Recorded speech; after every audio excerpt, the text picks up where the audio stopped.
Boa tarde, irmãos. Deus é bom e estamos na casa do Senhor, felizes por mais um culto. Amém?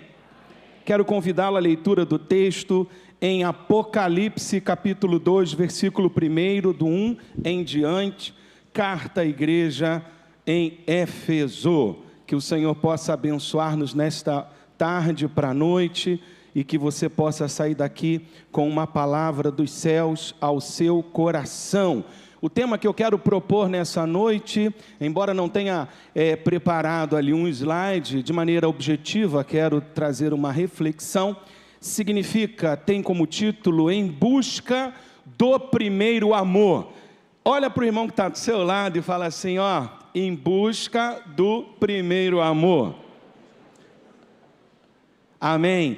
Vamos ler o texto, Apocalipse capítulo 2, versículo de 1 em diante, diz assim: Ao anjo da igreja em Éfeso escreva, estas coisas diz aquele que conserva na mão direita as 7 estrelas, aqui uma referência aos líderes, aos pastores, e que anda no meio dos 7 candelabros de ouro, uma referência às próprias igrejas, as quais Jesus, através de João, entregaria estas cartas.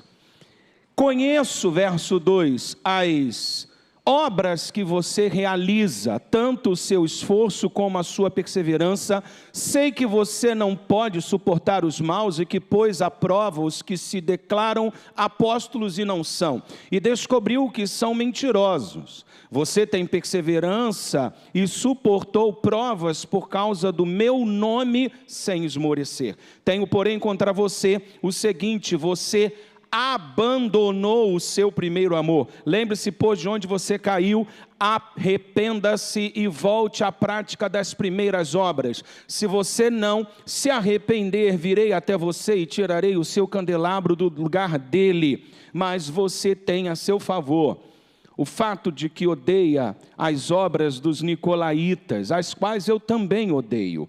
Quem tem ouvidos, ouça o que o Espírito diz às igrejas.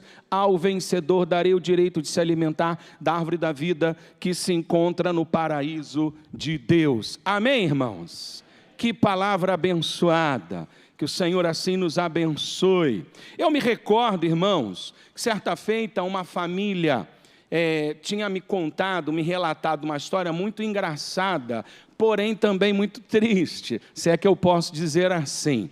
Eles tinham marcado um período de férias e tinham recebido a bênção de ir para uma casa, acho que na região dos lagos, em algum lugar assim de praia, uma casa muito boa, tinha piscina também, era num condomínio, e eles então ficaram muito felizes. O que eles fizeram? Começaram a arrumar as malas, né?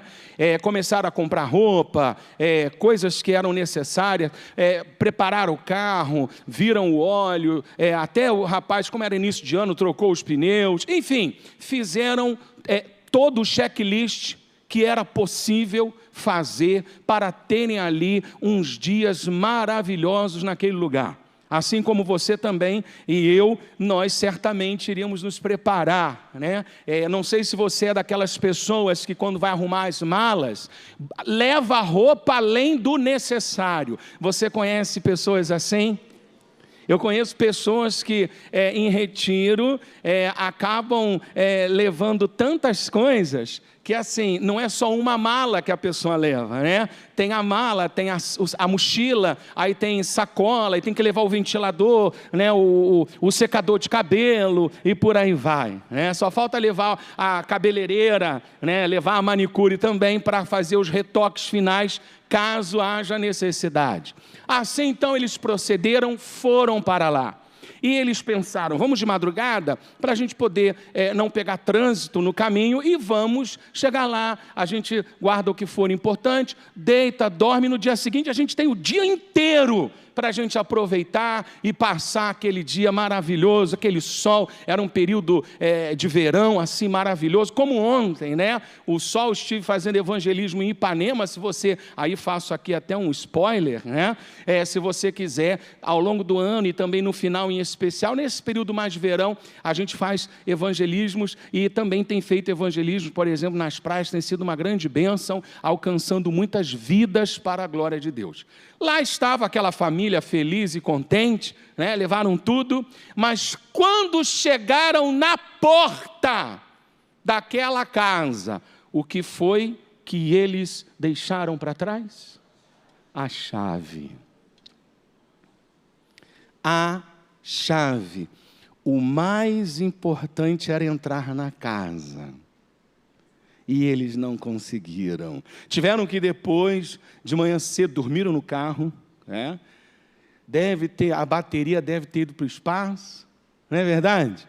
Enfim, não foi confortável, acabou que não dormiram bem, chamaram de manhã cedo lá o chaveiro, mas graças a Deus passaram o seu final de semana. Eu não sei se você já passou por uma experiência semelhante, mas eu digo a você que, assim como essa família, eu olho para esse texto bíblico da igreja em Éfeso e percebo uma igreja operante, uma igreja que era apologética, que defendia a fé cristã, que combatia os falsos mestres e líderes, era uma igreja afiada na obra, era uma igreja que suportava perseguição, mas faltava o essencial. Qual é a questão, qual é a situação que faltava, irmãos?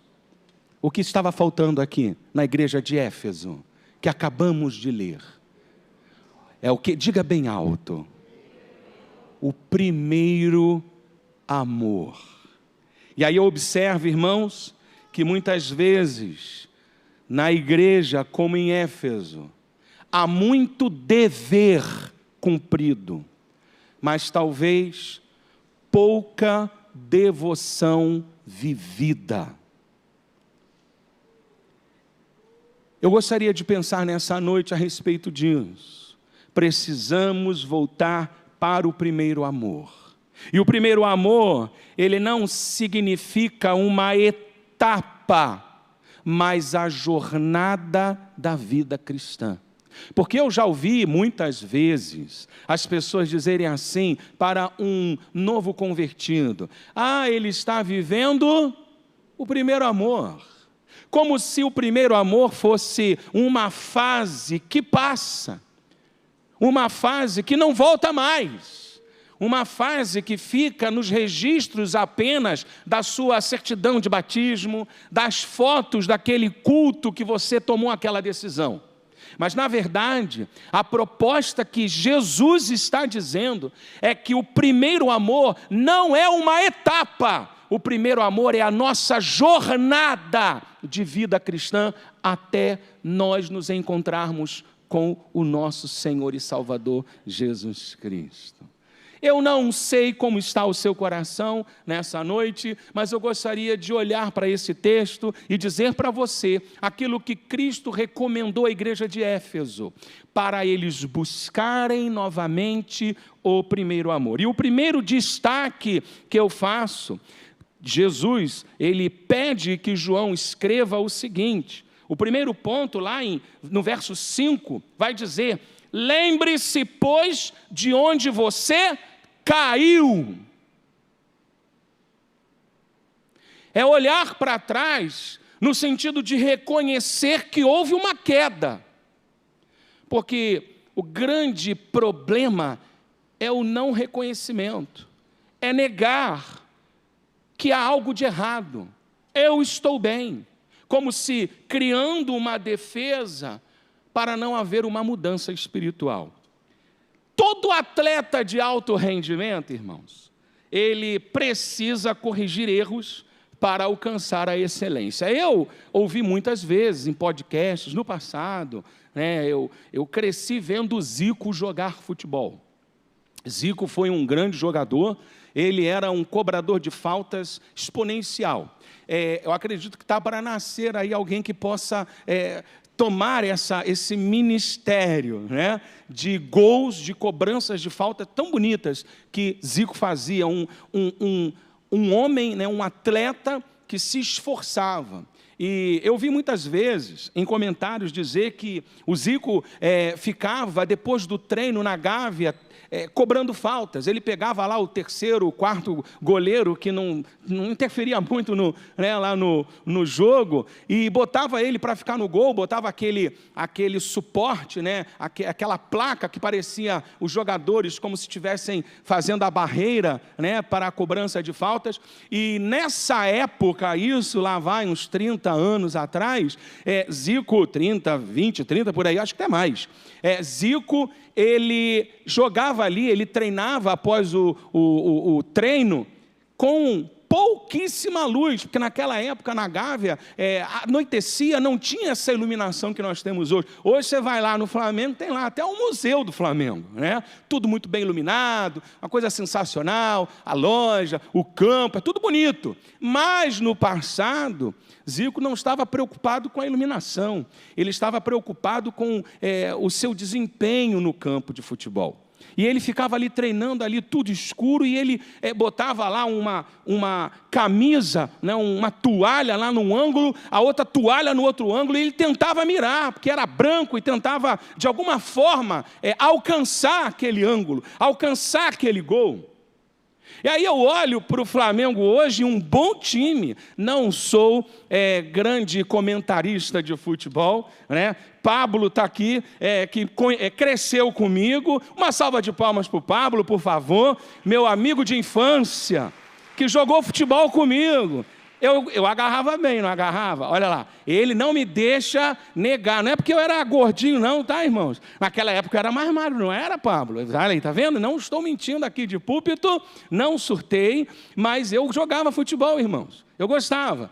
E hoje em dia eu olho para o time, agora nesse último campeonato que o Flamengo passou. Não sei aqui quem acompanha futebol, eu não acompanho muito, mas pude ter a oportunidade de ver o último jogo desse campeonato mundial que o Flamengo passou. Eu não me lembro agora qual foi o time com quem ele jogou. Fala aí, tem um flamenguista ali. PSG, isso mesmo.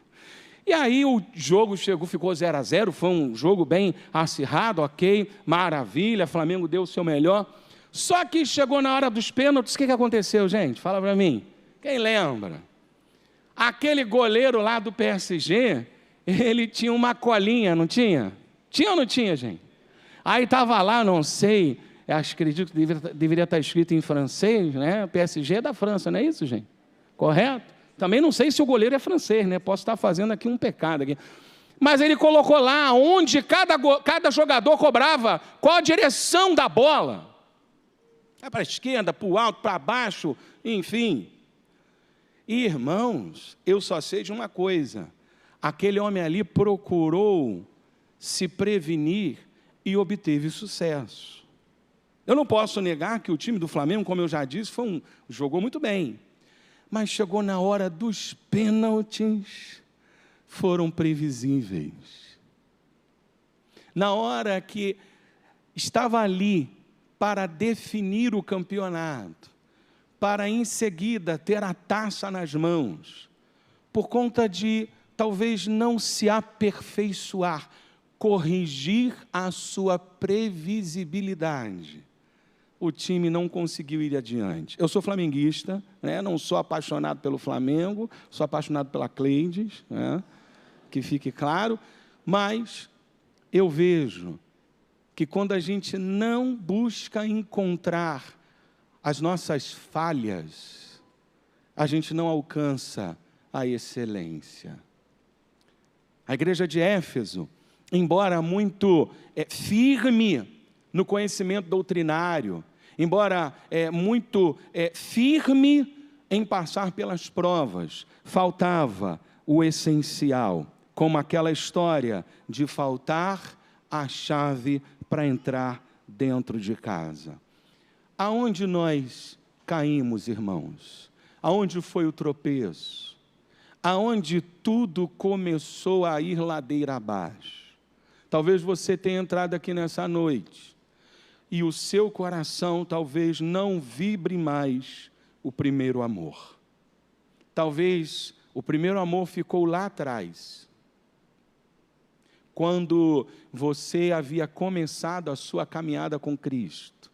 Mas hoje Deus está chamando você a essa reflexão. Você precisa melhorar. Você precisa voltar a Cristo amando com devoção.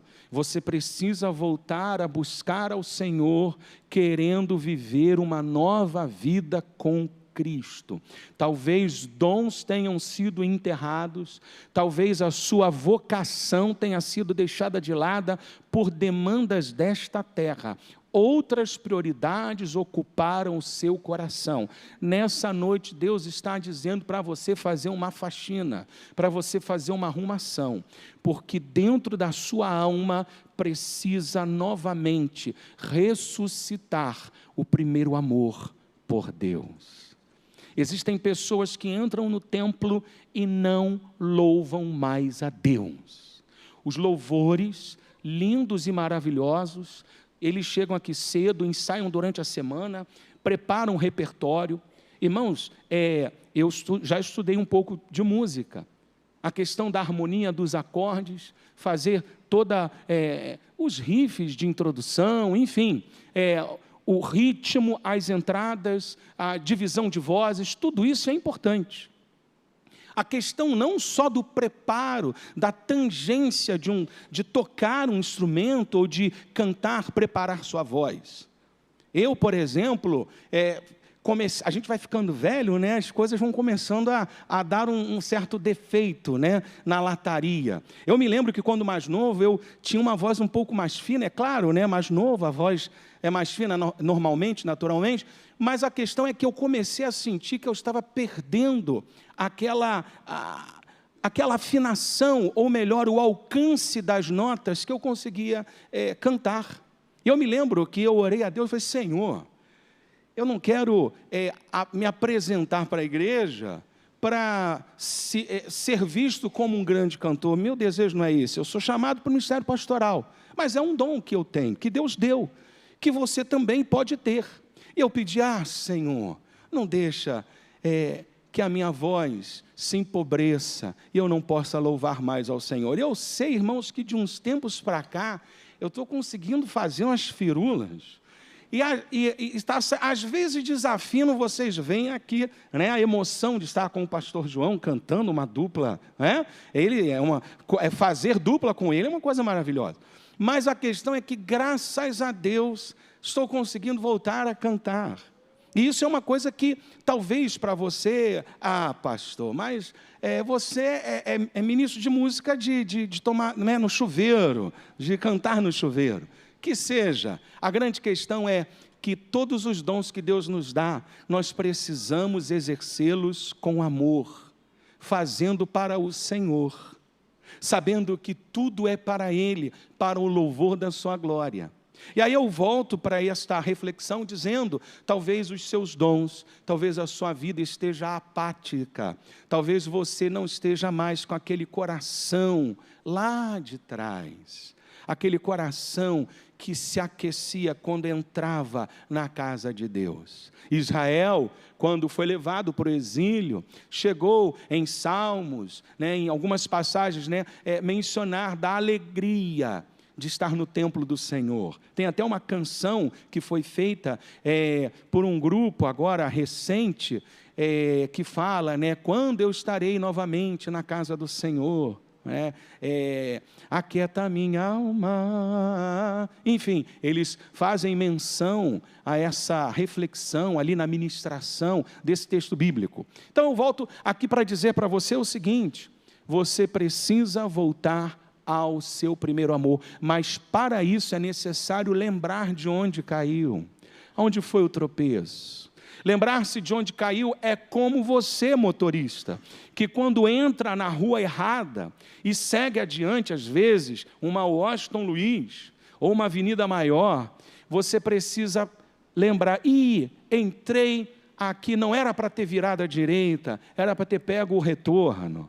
Mais à frente você avança ou tem que retornar, porque você precisa voltar para o caminho original. Nessa tarde para a noite, Deus está dizendo: está na hora de voltar para o lugar de onde você não deveria ter saído. Reconhecer que caiu é o primeiro passo. Mas em segundo lugar, o texto vai dizer, no versículo 5 ainda, lembre-se de onde caiu, mas também o quê? Arrependa-se.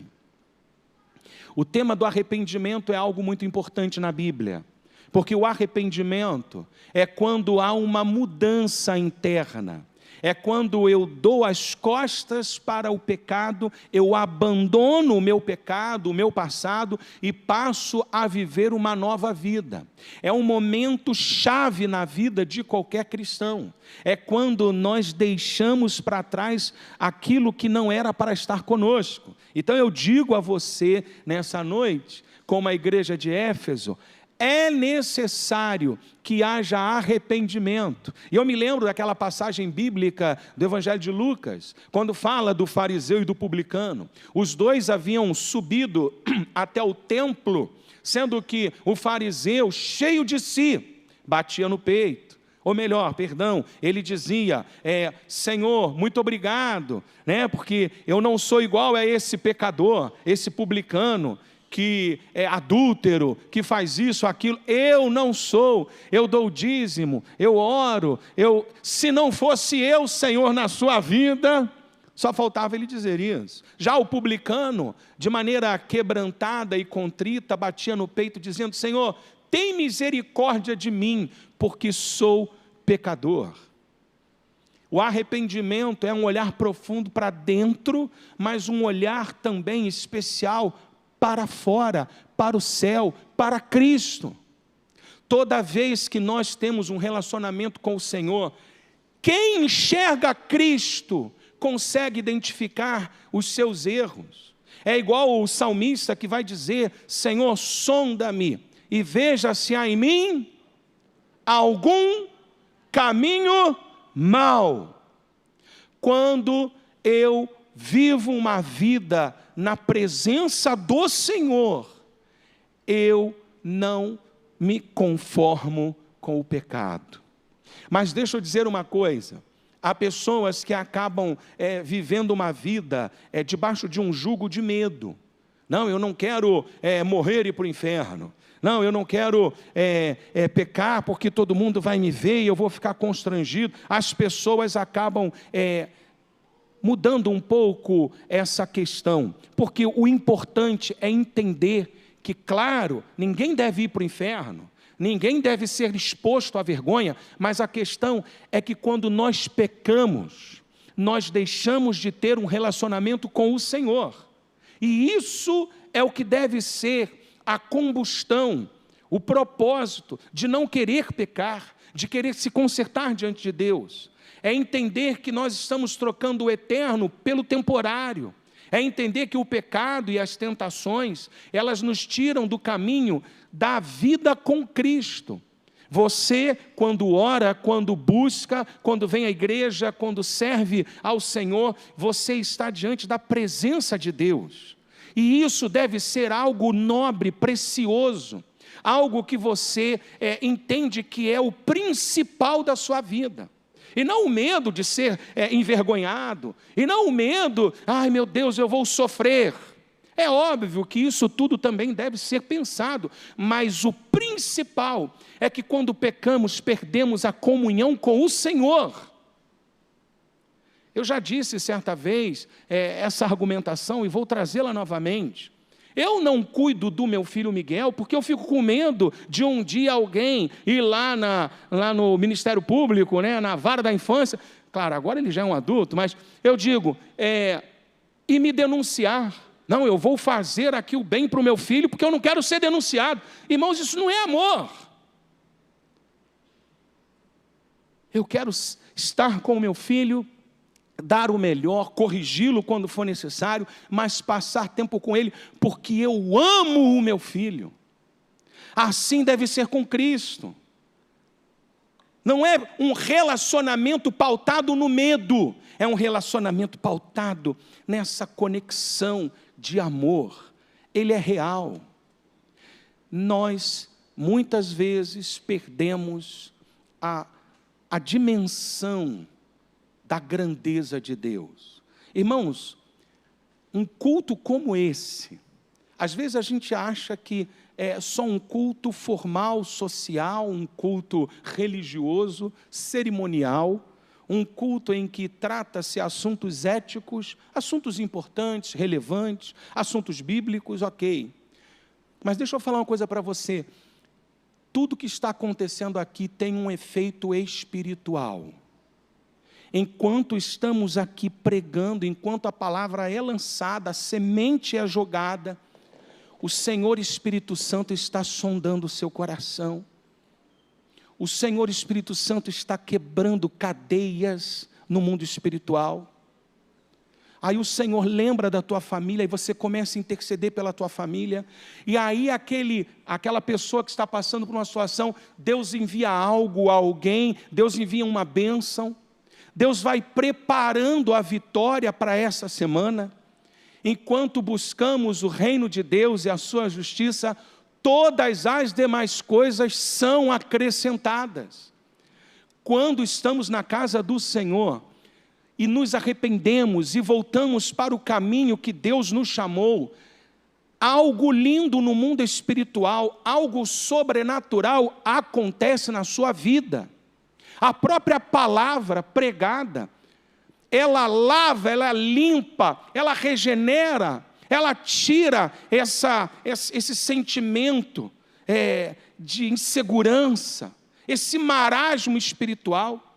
O avivamento vem com arrependimento. E quando nós estamos num culto como esse, o Senhor está derramando da sua glória sobre a nossa vida. Isso não é mera formalidade. Há um derramamento do Espírito Santo nesse lugar sobre a sua vida. E talvez nessa noite, você que entrou perdido, vai se encontrar salvo diante do Senhor, se você abrir o seu coração. Primeiro amor. Eu preciso viver o primeiro amor, mas o que me impede? O pecado. E todos nós somos pecadores. E nós precisamos olhar para aquilo que nos afasta e abandonar, sepultar. Eu me lembro de uma história que eu vi quando era mais novo, de uma guerra que houve na época de das navegações. Muitas embarcações tinham atracado num país. E aí o general de guerra chamou todos os soldados e falou: alguém deseja voltar? Ou todos estão comigo para enfrentar essa batalha? Não, estamos com o Senhor, aquela coisa toda, né? Aquele fervor militar. Sabe o que aquele general fez? Ele mandou destruir todas as embarcações e disse assim: agora não tem mais como voltar atrás. Agora é lutar para vencermos ou morrermos juntos. Irmãos, quando a gente pensa na vida cristã, a gente não tem mais que olhar para trás e pensar assim: eu posso voltar para a vida que eu tinha. Se há algum pecado, se há algum barco que te leva para o passado, você deve afundá-lo nessa noite e dizer: com Cristo agora é seguir firmemente atrás dele, após ele.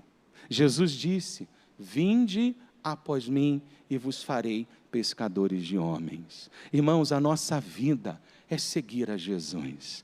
A quem você tem seguido? Aonde o seu coração tem repousado?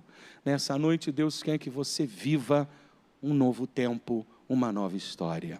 E por fim, o texto, como uma última lição, vai dizer: e volte à prática das primeiras obras. Eu me lembro que uma vez ouvi uma história de um farol humilde, pequeno, numa praia bem simples. E ali as pessoas, os poucos voluntários que tinham, se esforçavam diariamente a manter aquele farol aceso na madrugada, a estar ali cuidando daquele lugar. Era um lugar muito tranquilo, simples, mas uma certa ocasião, um grande cruzeiro, uma navegação muito grande, passou por ali, estava enfrentando ali um mar revolto, e houve ali um afundamento, o barco veio a naufragar, e as pessoas ficaram desesperadas. Então aqueles voluntários, com o pouco material que tinham, foram atrás daquelas pessoas ricas, daquelas pessoas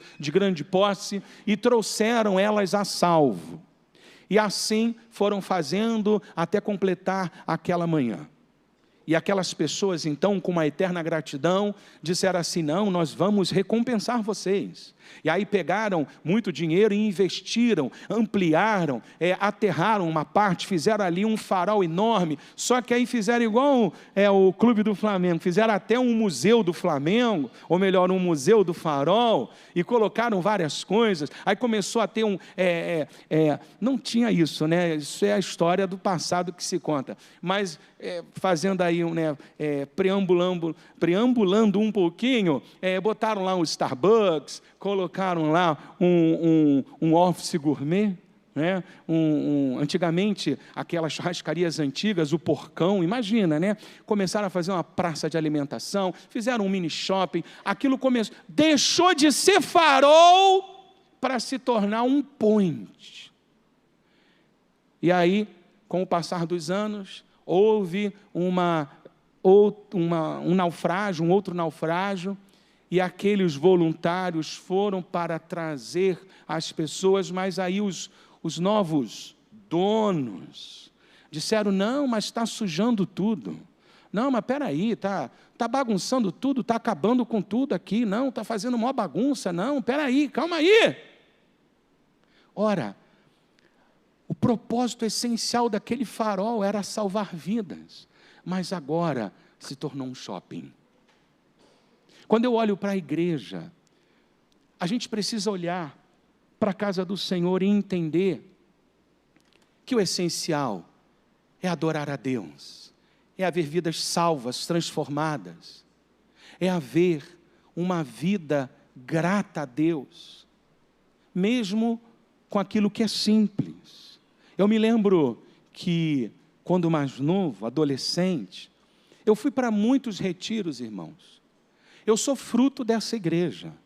E eu me lembro que eu dizia, né, o sítio de Xerém era o quintal da minha casa, porque volta e meia a gente estava lá.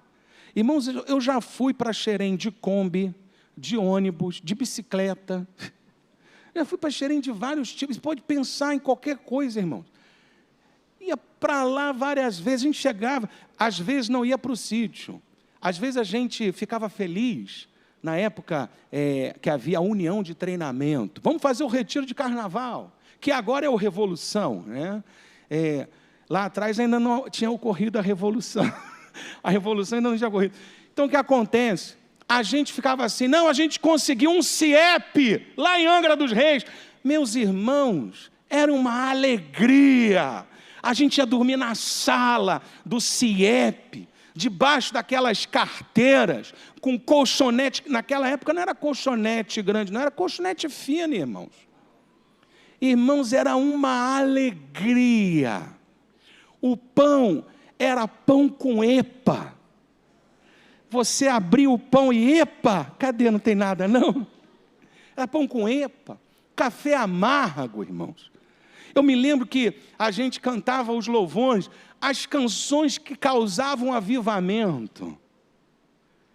A Cristo dai louvor. Causavam avivamento, que todo mundo no retiro cantava e se alegrava.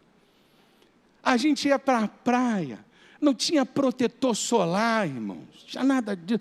Irmãos, eu voltava mesmo aquele mulato carioca.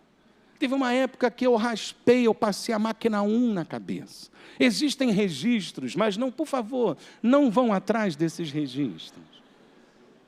Vai ficar para o museu, vai ficar para o museu da igreja.